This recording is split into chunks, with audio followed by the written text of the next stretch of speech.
Fala pessoal, tudo bem? Hoje a gente vai começar uma série nova de desenvolvimento front-end, onde eu vou focar trabalhar com um layout de referência, né? Então todo o nosso código HTML, CSS e JavaScript vai ser feito em cima desse layout. Esse layout eu vou pegar do Graphic Burger, que é um site que disponibiliza vários tipos de conteúdos, né? Desde ícones, logos e interfaces de sites, né? E tudo de maneira gratuita. Eu vou usar porque vai facilitar bastante o nosso trabalho. Esse site então tem vários templates para vocês usarem, eles ajudam bastante você a se desenvolver como desenvolvedor front-end, né, que o seu objetivo vai ser transformar esses layouts, né, que são apenas imagens, em algo que realmente funciona, né, uma interface que realmente funciona em HTML. Então, recomendo vocês a darem uma olhada em alguns layouts que vocês gostam e tentar se desafiar e tentar fazer o HTML desse layout. O layout que eu escolhi se chama Modest e ele está dentro desse site, tá?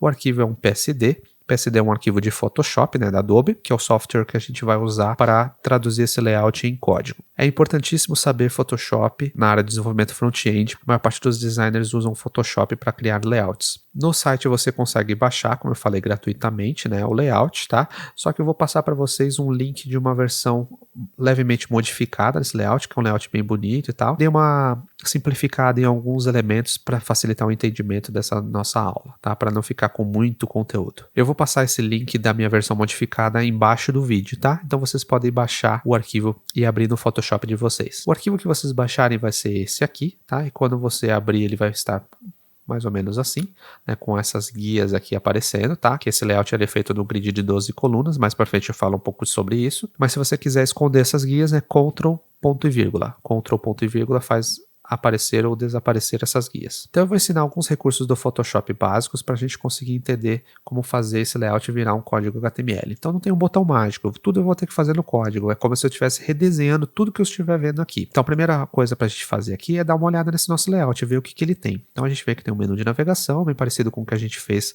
nas aulas de introdução ao front-end, né? Ele tem uma introdução ao site, tem uma seção, né, sobre a empresa, conhecer a equipe, o trabalho, né, serviços, destaques. Então ele tem uma série de elementos ainda, uma série de seções para a gente trabalhar aí daqui para frente. Visualizar esse nosso layout e traduzir ele em HTML. A forma como eu gosto de trabalhar é dividir ele em pedaços. Então o primeiro pedaço que a gente vai focar aqui vai ser esse menu de navegação. Tudo bem? Muitas das coisas que a gente vai fazer aqui, na verdade, são repetições do que a gente já viu na introdução ao front-end, que está aqui no meu canal do YouTube. Portanto, eu vou passar ela bem mais rápido. Se você não entendeu alguma coisa, se você entrou de paraquedas aqui e não viu a série anterior de introdução ao front-end, recomendo que dê uma olhada nessa série primeiro, né? Tente fazer aqueles exercícios e depois voltar para esses novos vídeos aqui. Então vamos lá. Primeira seção aqui que a gente tem é o nosso cabeçalho, né? Você pode ver que é muito parecido com o que a gente já fez no site anterior. Eu vou abrir aqui o Brackets e vou começar a criar esse meu site do zero. Por enquanto eu não tenho nenhum lugar para jogar as coisas desse meu site. Então, antes de mais nada, eu vou criar uma pasta aqui no meu desktop. Vou criar uma pasta chamada HTML. Pode ser o nome que você quiser, tá? Só para diferenciar de outros projetos que você tem aí. Então dentro dessa pasta HTML eu vou abrir aqui e vou criar umas outras pastas com o nome de imagens e outra pasta chamada CSS. Isso vai fazer com que eu organize mais os meus arquivos. Antes, quando a gente tinha feito o site anterior, a gente tinha feito tudo largado, né, na mesma pasta. Só que dessa forma agora a gente vai fazer uma forma um pouquinho mais profissional, mais parecida com o que os desenvolvedores do mercado fazem, tá? Inclusive o que eu faço também. Então vou voltar aqui no Brackets e eu preciso apontar agora para essa pasta para que todos os arquivos que eu trabalho sejam apenas dessa pasta. Então vou aqui em Arquivo, Abrir Pasta, vou na área de trabalho e vou selecionar essa pasta que eu criei. Ótimo. Agora essa pasta que eu abri aqui, né, pasta HTML, ela está mostrando aqui as outras duas pastas que a gente criou, mas não tem nenhum arquivo. Então vamos criar primeiro nosso arquivo HTML, então arquivo novo, e vou dar um arquivo salvar, e vou escrever index.html. Certifique apenas se ele está mostrando a pasta correta, né? Vou salvar, e agora o meu HTML está zerado. A primeira coisa que a gente tem que fazer, lembra, é criar toda aquela estrutura do HTML inicial que a gente aprendeu na introdução ao front-end. Então eu vou começar a marcar aqui doctop HTML para dizer para o navegador que a versão que a gente está usando do HTML é a 5. A tag HTML para começar o nosso HTML, tag head, tag body. Dentro do head a gente precisa colocar o title, que é o título da página, eu vou chamar que é o nome do template, Modest, e o meta charset, o TF8, que é o mínimo que a gente tem aqui para começar. Dentro do body, então, a gente vai colocar os elementos do nosso site. Então, como a gente viu aqui, né, o cabeçalho ele tem essa barra preta, dentro dele a gente tem o menu de navegação, né, com o logo e o menu de links aqui, e vocês vão ver que é muito igual ao que a gente já fez. Header vai ser essa área preta, né, todo esse cabeçalho aqui. Dentro dele a gente tem o elemento nav, vai definir a navegação. Dentro dele a gente tem o logo. Eu estou colocando o jogo da velha para marcar o href, porque por enquanto ele não tem nenhum endereço, tudo bem? Eu sempre coloco o jogo da velha para ficar mais fácil de visualizar depois quando eu for trocar esses links. Eu vou escrever logo por enquanto, tá? Daqui a pouco a gente troca isso pelo logo de fato, tá? E aqui, logo embaixo dele, a gente vai colocar o L e as LIs. Lembra que dentro da UL não pode ter nada, exceto LIs, tá? Toda lista deve ter apenas LIs dentro. Dentro da LI eu posso colocar o que eu quiser. Essa lista de links aqui, né? Então cada link vai estar dentro de uma LI. Então eu vou escrever o que está dentro ali. Home, né, que é o primeiro item. E eu vou duplicar essas LIs dentro da UL. Não é para duplicar a UL inteira, só as LIs, que a gente já viu antes. E vou duplicar ela até eu escrever todos os itens aqui. Cada link dentro de sua LI. Então agora nós temos o sobre, trabalhos, equipe, serviços, destaques, contato. Ótimo, então agora eu já tenho todo o meu cabeçalho aqui. Agora eu vou começar a colocar algumas classes para a gente conseguir chamar isso pelo CSS. Então o meu cabeçalho, né, o header vai se chamar topo. O nav, que é toda essa área de navegação, eu vou chamar de navegação. O logo, eu vou dar a classe logo. E a UL, que é a lista, né, vai ser menu. Mais um item aqui só para a gente adicionar no HTML. Na tag HTML lá em cima, eu vou acrescentar um atributo chamado lang, que é onde a gente coloca qual é o idioma do nosso site. O nosso site é todo em português, tá? Essa é inclusive uma das modificações que eu fiz nesse layout em relação ao layout original do site do Graphic Burger, tá? Eu deixei ele em português, né, e diminui algumas seções mais complicadas. Então o nosso site é em português, então é legal da gente colocar esse atributo aqui, isso aqui fica sempre na tag HTML, tá? É PT mesmo, tá? Não PTBR, né? PT de português mesmo, tá? Isso é geral. Agora que eu tenho os itens aqui do meu cabeçalho, eu vou pro meu CSS, só que pode ver que eu ainda não tenho um arquivo CSS, então eu vou criar um arquivo novo. Arquivo, novo, e vou dar um arquivo, salvar. Só que a gente vai criar esse arquivo dentro da pasta CSS, dentro do nosso site. Estilo.css. Salvar. Agora dentro do meu CSS, né, eu preciso primeiro linkar ele no meu HTML. Perceba que o meu HTML não tem nenhuma referência a esse arquivo CSS. Então eu vou criar o elemento link, que é o que faz o link mesmo, né? E aí vocês vão ver que o próprio brackets já vai autocompletar pra gente. A pasta CSS, estilo.css. Então olha só que diferente do que a gente tinha feito antes. Como a gente criou pastas, as pastas elas são referenciadas com o nome da pasta barra. E aí o arquivo está dentro, né? Então o estilo CSS não está solto, né? CSS barra estilo.css.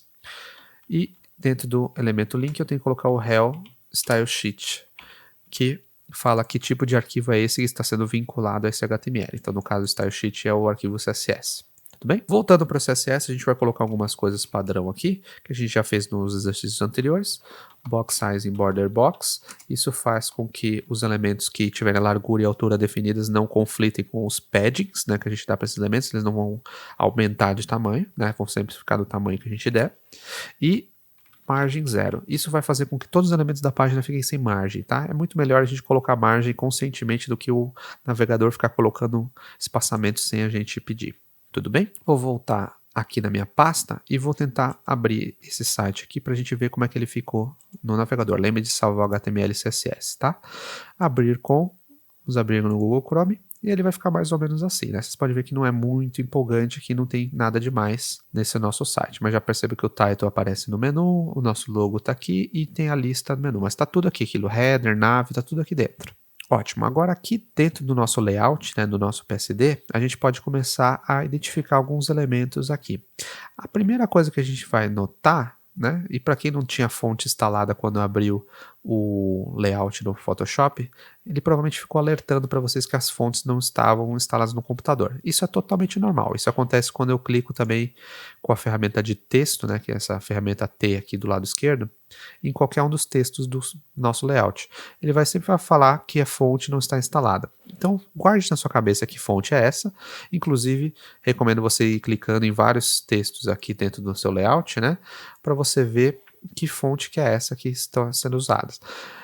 As fontes que esse site usa são a Open Sans Regular, que é a Open Sans normal, e a Open Sans Semi-Bold. Então o grande problema aqui com as fontes é que fontes como essa, que não estão instaladas no seu computador, podem ser um problema para quem for visualizar o site. Por mais que você instale a fonte no seu computador e comece a ver as fontes aparecendo, as pessoas que acessarem o seu site não vão saber nem que fonte que é. Então a gente vai precisar incorporar essas fontes dentro do nosso site. E é um processo um pouquinho mais chato do que simplesmente ir no bar e chamar uma fonte qualquer. A fonte então se chama Open Sans, eu vou procurar ela aqui no Google, tá? Open Sans. Vocês vão ver que o primeiro item que ele vai aparecer aqui, para nossa sorte, é do Google Fonts, tá? Se a fonte existe no Google Fonts, pode ter certeza que você está com sorte, porque essa fonte vai ser muito mais fácil de ser utilizada dentro do seu site. Então eu vou clicar nesse item aqui do Google Fonts, tá?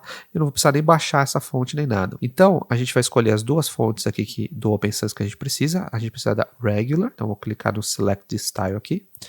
E a gente precisa da Semi-Bold, vou dar um Select the Style também. Então, isso aqui vai fazer com que eu consiga incorporar. Essa palavra embed significa incorporar essas fontes. Guardem na cabeça esses números. A normal, na regular é 400 e a semi-bold é 600. Vocês vão entender depois o que é isso. Vou dar um embed, tá? Ele vai dar duas coisas aqui para a gente copiar. O link. Então, perceba que isso aqui é um arquivo CSS, igual a gente criou o nosso CSS no Brackets, né? Na head do site. Então, eu vou copiar esse elemento aqui, que é um elemento HTML, no head do nosso site, junto com o nosso CSS. Ou seja, vocês podem ver agora que nós temos dois CSS no nosso site. O nosso mesmo, estilo CSS, e o CSS do Google, né? E esse CSS do Google, que está puxando lá dos servidores do Google, é o que vai trazer essa fonte Open Sans para dentro do nosso site. Então a gente não precisa fazer mais nada fora isso. Agora tudo que a gente tem que fazer é chamar isso aqui no CSS em algum lugar para fazer essa fonte aparecer. Como a fonte é para o site inteiro, eu vou chamar no body fonte family Open Sans que eu copiei lá. Isso vai mudar já a fonte aqui do site, ó. Percebam que já mudou. Então agora a gente já incorporou as fontes corretas do projeto. Tudo bem? Se tivesse outras fontes do projeto, era só fazer os mesmos passos. Lembra que eu falei para vocês decorarem nesses números, né? 400 e 600. Toda vez que eu vou usar a fonte Open Sans, né, que é o padrão, ela vai ficar a fonte regular, que é o tamanho 400. Quando eu quiser uma fonte mais grossa, né, que vocês veem que no menu, por exemplo, a gente vai usar a versão semi-bold, eu vou ter que lembrar desse número aqui, porque a gente vai ter que chamar esse corpo de fonte 600 para deixar esses itens do menu iguais. Tudo bem? Mas mais para frente a gente vê isso. Agora que as fontes estão instaladas, então eu vou começar a estilizar de acordo com o que eu estou vendo aqui. Então, primeiro essa faixa preta, né, igual ao nosso site anterior, é essa área aqui que está em volta de todo o menu, né? Então, no caso é o header, que a gente chamou de topo. Então, eu vou copiar isso aqui para o CSS. Lembra que ponto topo significa class topo. E agora eu vou chamar o background color com aquela cor. Só que isso aqui não é preto. No Photoshop, do lado esquerdo, você pode clicar nessa ferramenta aqui, que é a ferramenta de primeiro e segundo plano. Só clicar no quadradinho aqui, ele vai abrir essa janela. Essa janela é muito útil, que ela mostra várias cores aqui. E eu posso clicar em qualquer lugar aqui do meu site, do projeto, que ele marca para mim que cor que é. É mais ou menos isso que eu quero fazer. Eu quero clicar nessa parte aqui. Eu vou copiar esse hexadecimal que ele gerou aqui. Então o legal do Photoshop é que ele converte a cor que a gente está vendo para hexadecimal, que vai ajudar no HTML. Vou voltar no meu HTML e vou pular esse hexadecimal aqui. Lembra do jogo da velha. Vamos ver se o nosso topo agora ficou escuro. Pronto, agora ficou igual à cor que a gente está vendo aqui. Ótimo. Agora o que a gente pode fazer é colocar o logo, né, que a gente não colocou ainda. A gente só escreveu o logo ali. E o logo, gente, no caso é uma imagem. O Photoshop ele é feito por camadas, né? Assim como vários outros softwares de edição de imagem. Então as camadas elas servem para separar tudo que a gente está vendo aqui, né, de uma forma organizada. Só que eu preciso, nesse mar infinito de camadas, identificar qual camada é responsável por esse logo, né, onde está escrito Modest.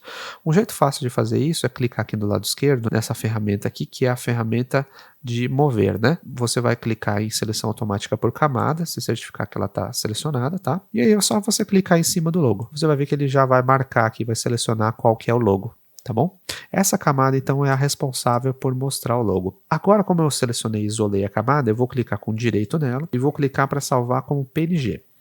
Logos e ícones, eles precisam de transparência. O único formato de imagem, né, que a gente usa para transparência é o PNG. Então eu vou clicar em exportação rápida como PNG. Vou lá na área de trabalho onde está salvo o meu site, pasta HTML. E agora lembra que eu criei uma pasta imagens lá dentro, né, para onde a gente vai salvar as imagens. Então vou clicar na pasta imagens dentro do meu projeto e vou chamar a imagem de logo. Lembre de toda vez você chamarem o nome de arquivos em minúsculas e sem acentos, nem caracteres especiais, nem espaços. Tudo bem? Salvar. Então agora eu tenho a imagem E agora eu posso substituir no meu HTML, ali onde eu tinha escrito logo, né? Eu vou dar um espaço para ficar mais fácil de visualizar, né? Que esse link agora eu apaguei aquele texto. Eu vou colocar um elemento IMG, porque é uma imagem que eu quero puxar aqui. Lembra que o IMG a gente usa o src, né? O atributo, qual que é o caminho dessa imagem. Então agora ele já tem a autocompleta pra gente, né? Tem a pasta imagens dentro, e dentro dela eu vou jogar o arquivo logo.png, que é o arquivo que eu acabei de salvar. Vamos ver? Olha lá, o logo já está aparecendo. Tá bom? Se esse logo não apareceu para você ainda, tente refazer todos esses passos. Certifique sempre que você está usando a extensão correta e o caminho correto dentro da pasta. Ótimo, agora que está tudo funcionando, vou para o próximo ponto aqui. Eu quero fazer com que esses itens fiquem um do lado do outro. Você está vendo que o logo está empurrando as coisas para baixo e todos os itens estão empurrando um para baixo do outro. Então eu tenho que deixar tudo numa linha só. Então a gente já tinha aprendido isso, né? O item de navegação está em volta dos itens que a gente quer deixar um do lado do outro. A gente quer deixar o logo e o menu um colado no outro. A gente já aprendeu que o display flex, né, dado no elemento em volta deles, né, vai fazer com que eles fiquem um do lado do outro. Então eu vou chamar o navegação do CSS e vou dar um display flex. Perceba agora que o logo ficou do lado dos itens do menu. Agora falta colocar os itens do menu um do lado do outro. Os itens do menu são esses itens aqui e o elemento pai deles é o próprio menu, o class menu. Então eu vou chamar no CSS e dar um display flex para ele também.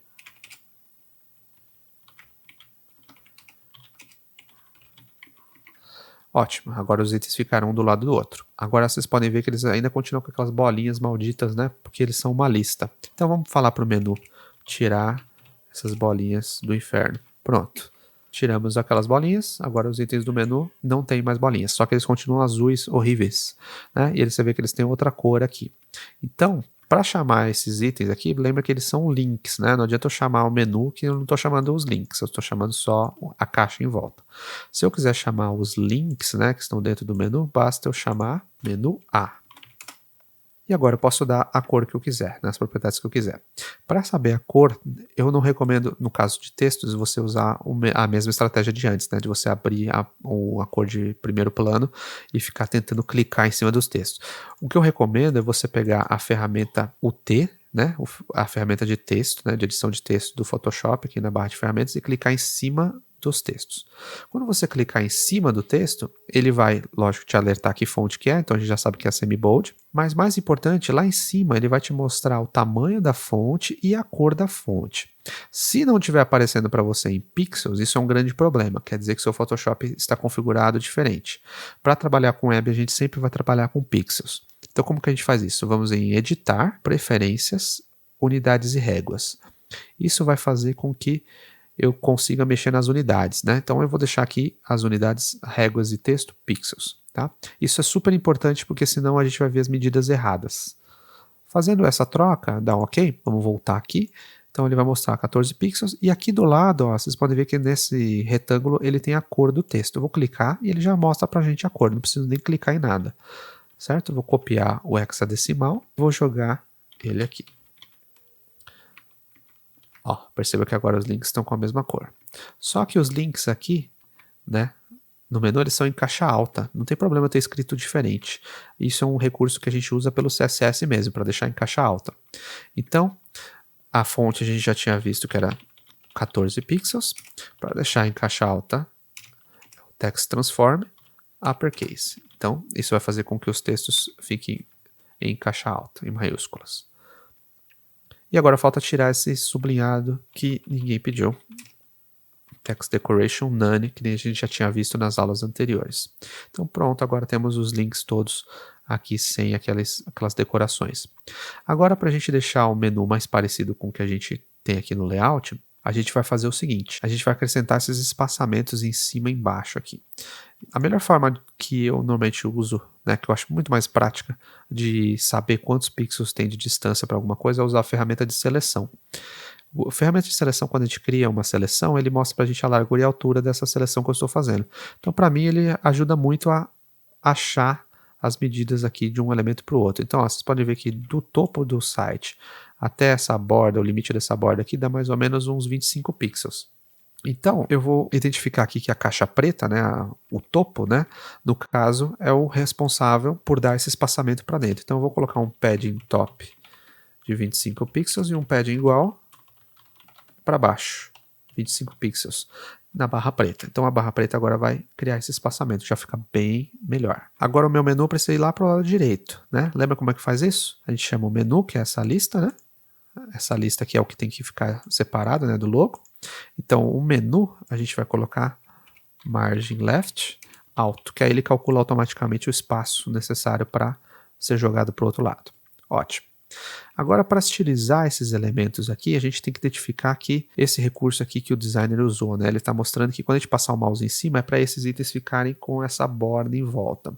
Eu vou colocar essa borda em volta de todos os elementos, para ficar muito mais fácil da gente visualizar. A propriedade border, ela serve para dar a borda, só que eu preciso saber qual a espessura da borda, o tipo da borda e a cor da borda. Se você pegar a ferramenta de zoom, né, e aproximar aqui, né, bastante dessa área aqui, vocês vão ver que a borda tem 2 pixels de espessura. Ela tem um arredondamento aqui de borda, tá? E ela tem também uma cor. Então, a forma mais fácil de pegar isso é aquele meu recurso, né, de clicar na cor de primeiro plano. Então, eu vou clicar aqui na cor da borda. Então, eu já sei a cor da borda, eu sei que ela tem 2 pixels, certo? Então, vamos lá, borda 2 pixels, solid, porque ela é uma borda sólida, né, uma cor só, e a cor que é essa aqui. Vamos ver. Ó, todos os itens agora ficaram com essa borda. Agora eu vou acertar o arredondamento da borda. O arredondamento da borda é o border radius. E vocês podem ver, né, que não é tão fácil de identificar quanto que eu arredondo essa borda, né? Então tem que ser mais ou menos no olhômetro, tá? Eu vou colocar 5 pixels. E aí a gente compara para ver o que a gente acha. Acho que 5 pixels ficou muito. Eu vou colocar 4. O 4 me parece melhor, tá? Então a gente tem que sempre comparar o nosso layout com o nosso HTML. Esse vai ser o processo todo. Ok, só que agora os espaçamentos dentro dessa caixinha ficou estranho, né? Vocês podem ver que ficou muito grudado aqui. Então eu vou tentar medir mais ou menos, tá? Nos lados mais ou menos uns 10 pixels, né? Aqui tem 9, botar 10.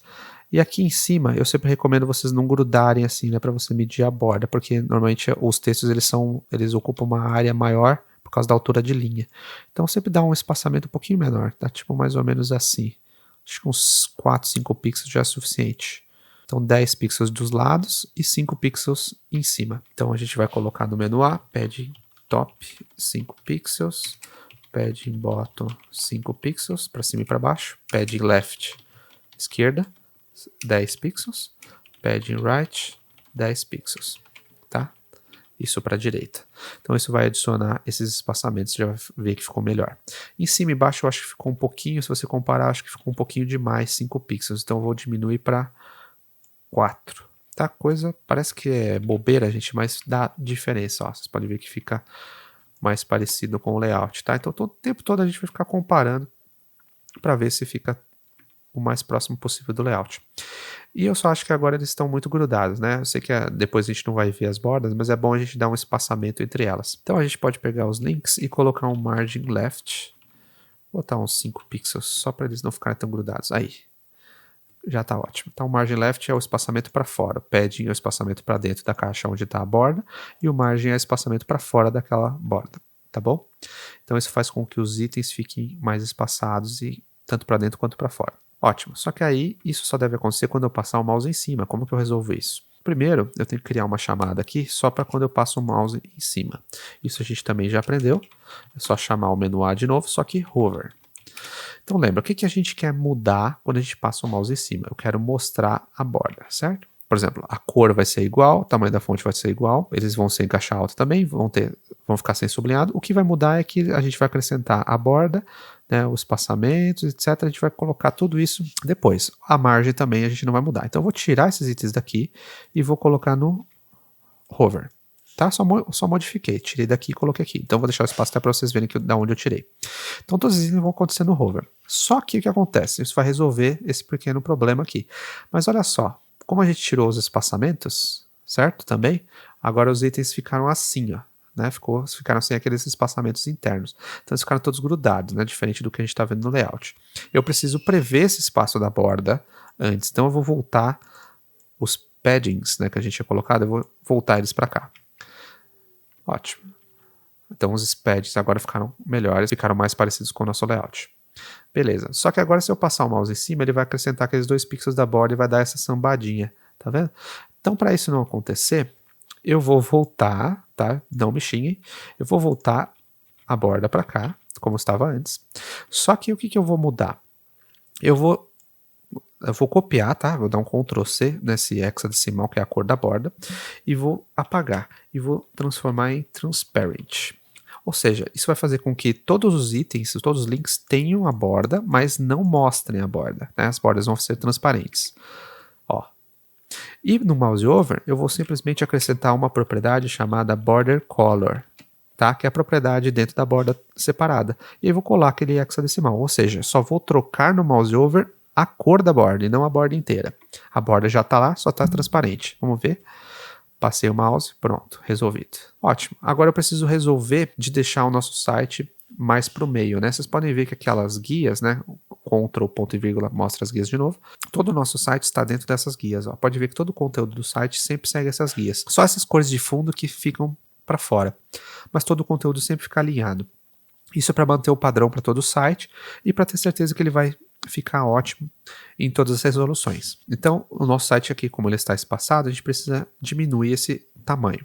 Como que a gente faz isso? Primeiro eu vou identificar o que eu posso diminuir de tamanho. Se eu modificar o tamanho da faixa preta, então toda a faixa preta ia diminuir e ia ficar com umas bordas brancas dos lados, então não pode ser ela. Mas dentro da faixa preta a gente tem a navegação, o nave. Então eu posso pegar esse elemento nave e diminuir o tamanho dele e centralizar no site. Vocês vão ver o que eu estou falando. A faixa preta é o topo, o nave é essa caixa que está dentro dele, né? Que está englobando o logo e os itens do menu. Então essa caixa aqui da navegação, vou chamar ela aqui pelo CSS e vou diminuir, ou seja, com a largura, certo? Ela não pode se espalhar para sempre, ela tem que ter uma largura fixa. E eu vou medir aqui qual que é essa largura. 1140, tá? Essa é a medida que eu vou dar de acordo com esse layout. 1140 pixels é a largura que eu vou limitar. Vocês vão ver que agora o menu ele vai terminar aqui. Vocês podem ver que agora ele ficou limitado aqui. Só que eu preciso centralizar essa caixa. Para centralizar, lembra como que a gente centralizava uma caixa, né? Então eu dava um margin left alto, ele vai jogar tudo para a direita. E agora o margin right alto vai jogar para a esquerda. Então agora as duas forças aqui se equipararam e deixou tudo no meio. Agora ficou tudo centralizado certinho. Ótimo, então agora já temos todos os nossos elementos organizados. Só para ter certeza que esse logo está verticalmente alinhado com os itens do menu, a gente vai acrescentar uma propriedade que só serve para elementos com display flex, que é o Align Items. O Align Items, ou Align Items, ele serve para alinhar verticalmente. Então eu vou falar para ele alinhar verticalmente, mas é só para ter certeza que o menu está exatamente no meio verticalmente. Agora a gente terminou, né, o nosso menu, ele ficou igualzinho ao que a gente tem aqui no layout, tá? Depois, mais para frente, a gente vai fazer esse menu ficar ativo, tá? Ele vai ficar ativo automaticamente de acordo com a seção que eu estiver no momento, na página, tá? Mas fica para um próximo momento. Na próxima aula a gente vai começar a fazer essas outras áreas aqui e descobrir novas possibilidades. Então até a próxima aula e valeu!